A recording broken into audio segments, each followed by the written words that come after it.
মানে চৰকাৰখনৰ 5 বছৰ হ'ল এইখন আমাৰ শেষ বিধানসভা মই মানে বাজেট ভাষণটো পঢ়ি বাইদেউৰ ভাগৰ বাজেট ভাষণটো পঢ়ি মই হেদনা অহা নাছিলোঁ ঘৰত গৈ গোটেই ৰাতি বাজেট ভাষণটো প্ৰথমৰ পৰা শেষলৈকে পঢ়িলোঁ তাৰপিছত আকৌ আজি ৰাতিপুৱাও পঢ়ি আহিলোঁ দুবাৰ পঢ়ি মই ভাবিলোঁ যে কি পালোঁ বাজেট ভাষণটো পঢ়ি গোটেই বাজেট ভাষণটো পঢ়ি মই দেখিলোঁ যে এই গোটেই বাজেট ভাষণৰ 4 ভাগৰ 3 অংশ অকল হিতাধিকাৰী আঁচনি 4 ভাগৰ 3 অংশ হিতাধিকাৰী আঁচনি আমুকটো দিলোঁ তামুকটো দিলোঁ ইমান টকা দিলোঁ ইমানটা ল'ৰাক দিলোঁ ইমানজনী ছোৱালীক দিলোঁ ইমানগৰাকী মহিলাক দিলোঁ গোটেই অকল এইটো লাইন আমি কি পালোঁ যোৱা 5 বছৰ আৰু কি হেৰুৱালোঁ আমি দেখিলোঁ যে এই চৰকাৰখনৰ দিনত আমাৰ অসমত 8,259খন স্কুল বন্ধ হৈ গ'ল 8,259খন স্কুল বন্ধ হ'ল আমাৰ এয়াৰপোৰ্ট একমাত্ৰ ইণ্টাৰনেশ্যনেল এয়াৰপোৰ্টটো আমাৰ বৰঝাৰ এয়াৰপোৰ্টটো আমি আদানীক দি দিলোঁ জল পৰিবহণ বিভাগটোক আমি কমপ্লিট ব্যক্তিগতকৰণ কৰিলোঁ এই চৰকাৰৰ দিনত দেখিলোঁ যে ধান উৎপাদন হ্ৰাস হৈ গ'ল মই এতিয়া সংখ্যাটো ক'বলৈ গ'লে আপুনি অলপ পিছতে দেৰি হৈছে বুলি চিঞৰি দিবৰ কাৰণে সংখ্যাটো নকওঁ ধান উৎপাদন কমি গ'ল অসমীয়া মানুহে উৎপাদনত ধৰাৰ ঠাইত লাহে লাহে প্ৰফেচনেলিজিম এৰি বেছি এলেহুৱা হ'বলৈ ধৰিলে আৰু অসমীয়া মানুহৰ এতিয়া গাঁৱত অকল দুটাই কাম হয় হাজিৰা কৰিব লাগিব মিস্ত্ৰীৰ লগত যোগালী কৰিবলৈ যাব লাগিব নহ'লে বেংগলোৰ বা চেন্নাই বা আপোনাৰ কেৰালাত গৈ ছিকিউৰিটি গাৰ্ড কৰাৰ বাহিৰে এই চৰকাৰখনৰ দিনত গাঁৱৰ অৱস্থা একদম দেউলীয়া কৰি পেলালে তো অসমৰ এতিয়া আমি দেখিলোঁ যে বহিৰাজ্যত কাম কৰিবলৈ গ'ল মুখ্যমন্ত্ৰীয়ে নিজে ক'লে আজি যে এমাহত 50টাকৈ ল'ৰা মৰিছে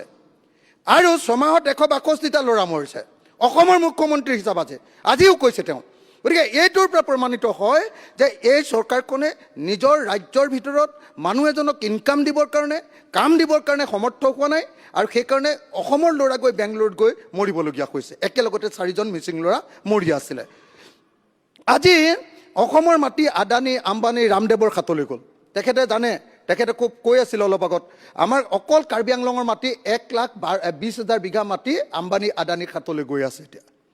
এইটো গৈছে বস্তুৰ মূল্য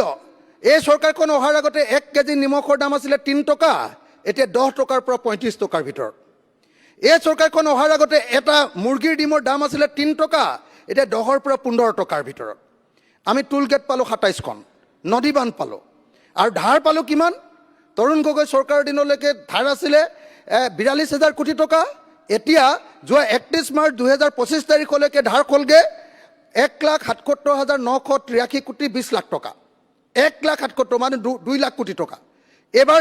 31 তাৰিখে যিটো হিচাপ আহিব সেই হিচাপটোত ওলাব যে অসমৰ ধাৰ আচলতে 2,30,000 কোটি টকা হৈ গ'ল 2,30,000 কোটি টকা হৈ গ'ল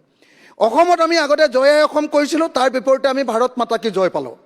ভূমি পূজন বুলি এটা নতুন বস্তু পালোঁ আগতে নাছিলে আৰু অসমৰ ৰাজনীতিত অকল এটা বস্তুৱে পালোঁ মিয়া বাংলাদেশৰ কাটাতাৰৰ বেৰটো সম্পূৰ্ণ নহ'ল শ্ৰীভূমি জিলাত এতিয়াও 4 কিলোমিটাৰ 350 মিটাৰ এতিয়াও বাকী আছে দক্ষিণ চালমৰাত 38 কিলোমিটাৰ 950 মিটাৰ এতিয়াও 38 কিলোমিটাৰ 950 মিটাৰ এতিয়াও উন্মুক্ত হৈ থাকিলে সীমান্ত চিল নহ'ল অসমৰ চুবুৰীয়া ৰাজ্যক অকল মেঘালয়কে হাঁহিমত আমি 3.21 বৰ্গ কিলোমিটাৰ অসমৰ ভূমি এৰি দিলোঁ বিদেশী খেদিম বুলি কৈছিলে যে টালি টোপোলালৈ চব যাব লাগিব বিদেশীবিলাক এতিয়ালৈকে 1676 জন বিদেশী এতিয়ালৈকে অসমৰ পৰা গ'ল যোৱা 9 বছৰত আৰু সেই হিচাপত মই আজি অলপ আগতে হিচাপ কৰিছিলোঁ যে 1676 জন যদি 9 বছৰত বিদেশী গ'ল মোক দিয়া তথ্য অনুসৰি ইয়াত বিধানসভাত তেতিয়াহ'লে বছৰি 186 জন বিদেশী গ'ল আৰু এই হিচাপত 40 লাখ বিদেশী বিজেপিয়ে কোৱা মতে বিদেশী যাবৰ কাৰণে আমি বিজেপি চৰকাৰখনক অসমত শাসন কৰিবলৈ দিব লাগিব 21,480 বছৰ 21,480 বছৰ ইয়াত শাসন কৰিলেহে বিজেপিয়ে বিদেশী খেদি শেষ কৰিব এতিয়া যেনেকৈ খেদি আছে স্মাৰ্ট মিটাৰ পালোঁ ফ্লাইঅভাৰ পালোঁ দেই কেইখনমান ভালেই পাইছোঁ সেইটো তাৰপিছত অৰুণোদয়ৰ নামত 1250 টকা পাইছোঁ মহিলা উদ্যমিতাৰ নামত 10,000 টকা পাইছোঁ কিন্তু 6 জনগোষ্ঠীৰ জনজাতিকৰণ নাপালোঁ কেঁচা চাহপাতৰ মূল্য কমি গ'ল কিন্তু সকলো বস্তুৰ দাম বাঢ়ি গ'ল বানমুক্ত গুৱাহাটী নাপালোঁ আৰু বানমুক্ত অসমো নাপালোঁ NRCখন আজিও নহ'ল অসম চুক্তিৰ আধাৰত খিলঞ্জীয়াৰ সুৰক্ষা কবচো নাপালোঁ আৰু আমি এই চৰকাৰৰ দিনত জুবিন দাক হেৰুৱালোঁ জনজাতিবিলাক মিচিং সোণোৱাল কছাৰী ঠেঙাল কছাৰী তিৱা ৰাভাক 6 শিডিউল দিম বুলি কৈছিলে ৰামঠগন দিলে অসমীয়াৰ বাবে সাংবিধানিক সুৰক্ষা কবচ নাপালোঁ পথাৰত এক টোপালো আমি পানী নাপালোঁ। PHC জল জীৱন মিছনৰ ঠিকাদাৰবিলাকে এতিয়া ছুইচাইড কৰিবলৈ আগবাঢ়ি গৈছে। আমাৰ কৰ্মচাৰীবিলাকৰ কাৰণে OPS আমি নাপালোঁ, ভাল বিদ্যালয় নাপালোঁ, শিক্ষক নাপালোঁ, বেছিকৈ শিক্ষক নাপালোঁ, যিমান উপযুক্ত শিক্ষক লাগে। আশাকৰ্মীৰ দৰমহা 3,000 পৰা 4,000 হ'ল, কিন্তু অতি কমেও আশাকৰ্মীৰ দৰমহা 10,000 কৰিব লাগে। আশা ছুপাৰভাইজাৰৰ দৰমহা 10,500 টকা হ'ল, এইটো অতি কমেও 20,000 কৰিব লাগে। ৰান্ধনীৰ দৰমহা 2,000 হ'ল, কিন্তু সেইটো অতি কমেও 5,000 কৰিব লাগে। অংগনবাদী কৰ্মী সহায়িকাৰ দৰমহা